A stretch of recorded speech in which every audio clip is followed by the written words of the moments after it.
Hey everyone, welcome back to my channel. So the other day I was going through a hair loss forum and I saw a post by a gentleman who claimed that he has such improvement in his hair loss in only 2 months. So I'm gonna put here the before pictures and then the after pictures. And this gentleman claims that this improvement only happened under a simple regimen of minoxidil and finasteride. So I guess the question and why I wanted to make this video is this kind of improvement in hair density and count possible in only 2 months under finasteride and minoxidil? So this is the $1,000,000 question. So first of all, let's assess this improvement. The gentleman claims it happened only in 2 months. So how good is this improvement? I would assume it's probably at least 30 hairs per square centimeter if we look at the before and after pictures.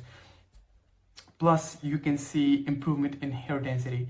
Is finasteride capable of delivering such results? We don't have to assume anything because we already have a good clinical study assessing the efficacy of finasteride. We actually have multiple ones, but when looking at the efficacy of finasteride, we have the gold standards of clinical trials, which is the Dr. Kaufman 1998 clinical trial, which assessed the efficacy of finasteride in over 1,500 subjects, men suffering from androgenetic alopecia, which were classified into two groups: a placebo group that basically didn't receive any efficacious molecule, and a treatment group. And Dr. Kaufman and his co-authors basically concluded that finasteride over 2 years, not months, over 2 years, delivered an efficacy of, or a hair count improvement of 21 to 27 hairs per square centimeter. That is, again, in 2 years.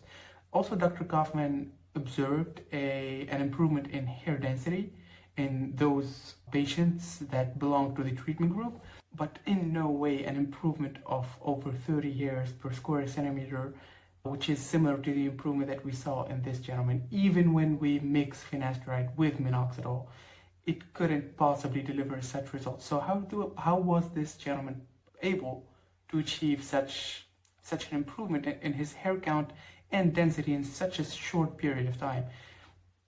The answer to that question is a photo bias. People are so biased when they're taking their before and after pictures for different reasons, but some people do it unconsciously, some people do it for malicious reasons, but I think most people do it unconsciously, like this gentleman here.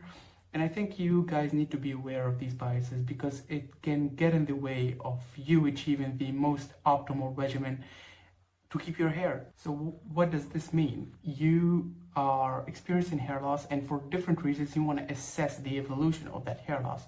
Some people have an aggressive type of androgenetic alopecia, so their hair will, for example, start falling off at the age of 23, but then they will progress to a normal 5 or 6 or even 7 in a span of 2 or 3 years. I saw that happen with my eyes. And some people have a slowly progressing pattern of androgenetic alopecia where they can start balding even at an early age, but they have a slowly progressive pattern that they will keep the majority of their hair into their 30s and 40s and even 50s, even though they have an early onset of their androgenetic alopecia. The speed of the evolution of androgenetic alopecia is variable from person to person.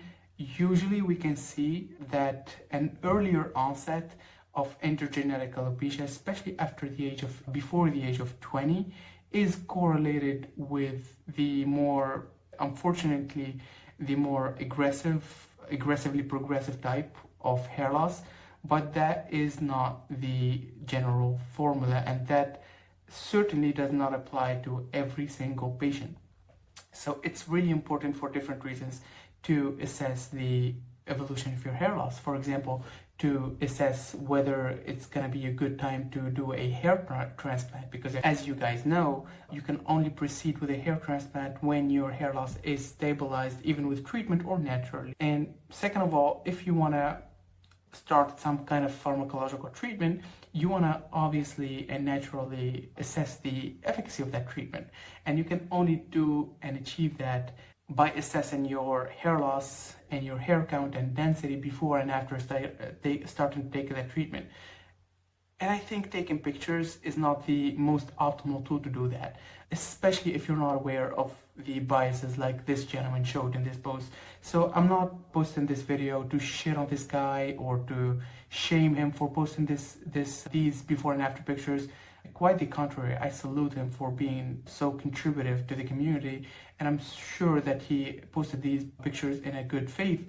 But I wanted to let you guys know that these biases exist and you need to be aware of them, because they can get in the way of assessing the efficacy of your treatment, and especially, which can be catastrophic at times, it can get in the way of you deciding whether you're a good candidate for a hair transplant or not.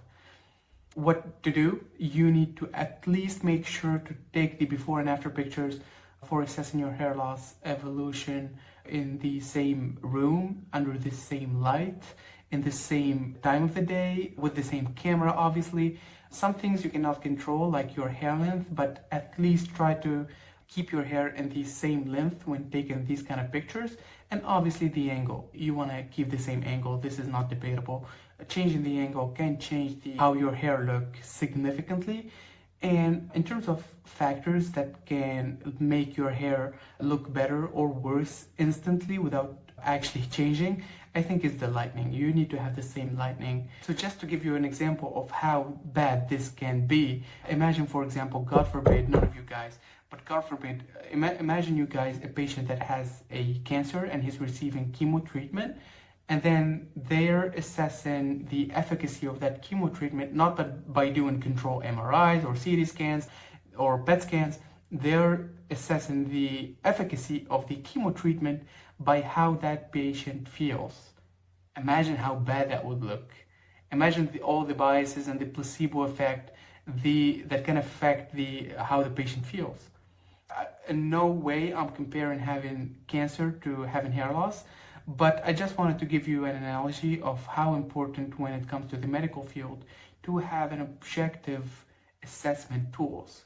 And the only objective assessment tool that we have in our disposal is basically doing a trichogram test. Going to a dermatologist for a quick visit, doing this test where, with the help of a trichogram or a microscope or whatever it's called, the dermatologist can accurately assess your hair count and density, and doing it over different time periods, they can objectively assess the evolution of your hair loss. But obviously going to the dermatologist will cost a lot of money, so not all of us can do that, obviously. So one other thing that you can do is taking pictures. Still, that's the other option, but at least keep the influencing factors as stable as possible. So the angle, the lightning, and the length of your hair, try to keep those as stable as possible, and you will get the best assessment for your hair loss evolution. Don't take anyone's opinion. Your mom, your girlfriend may say your hair improved since you started applying this shampoo or whatever, but I wouldn't trust those, because first of all, those see you every day, so they couldn't really notice any change. Second of all, they will be nice to you. And third of all, they can be biased themselves if they are the ones who recommended the treatment in the first place. So yeah, I basically wanted to make this quick video. Just be careful, guys. And yeah, objective assessment of hair loss needs to be done in order to correctly assess the efficacy of any hair loss treatment.